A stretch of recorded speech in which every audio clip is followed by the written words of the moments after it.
Hi, it's me again with Corel Draw tips and tricks. Just a little while ago, I made a video on how to make this shield, plus some other ones. Then I was just playing around with it and kind of came up with this idea. Um, Not saying you'll ever draw it, but I'm going to hit P. I'm going to make it quite a bit larger, holding down the Shift key. But then I'm going to left click, right click. And I'm going to take this and I'm going to Control D and I'll make a duplicate. And I'm going to move it straight down, holding down the Control key. But with the shape mine is at, the line is on the inside. So I'm going to take this the Shift key.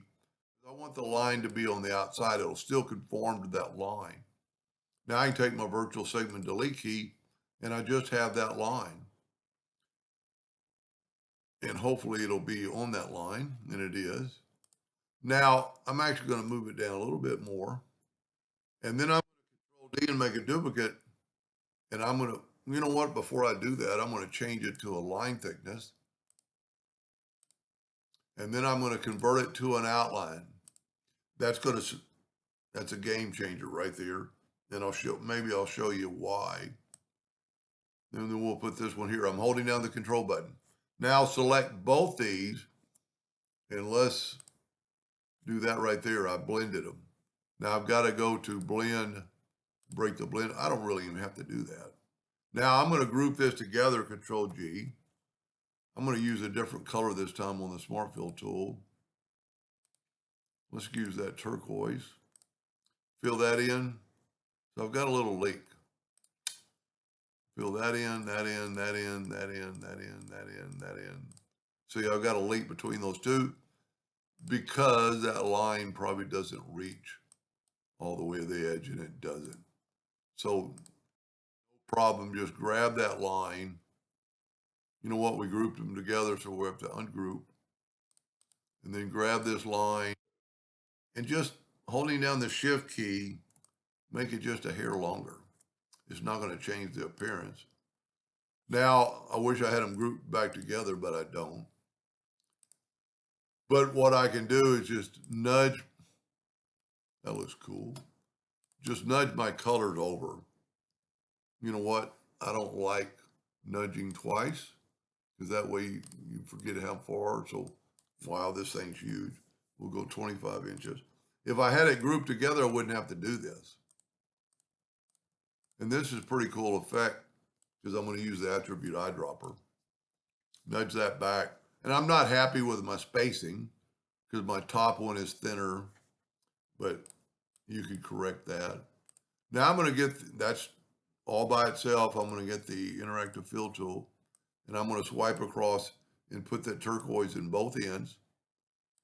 But then I'm going to put a white in the middle, pretty close to the middle as I can get.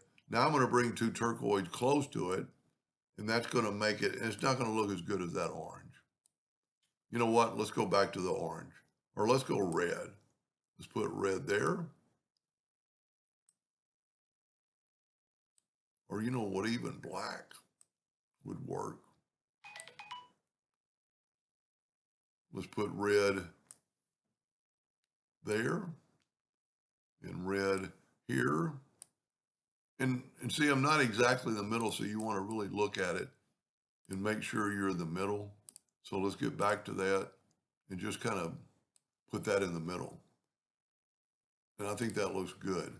Now what we can do, well, you know, I really need to turn all these red because I don't think the attribute eyedropper will change the color.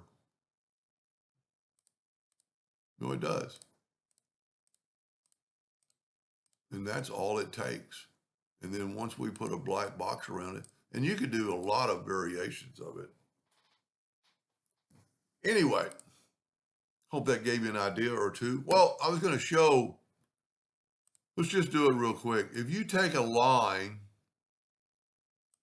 because I mean, I've shown this before, but let's put it down here and let's make it 36 points. And then let's make a duplicate 36 points. But we're going to change this one to an object. Now watch what happens when I use the Smart Fill tool on the top line because it's not an object. It is a line. It fills up. where it doesn't fill up where the object is.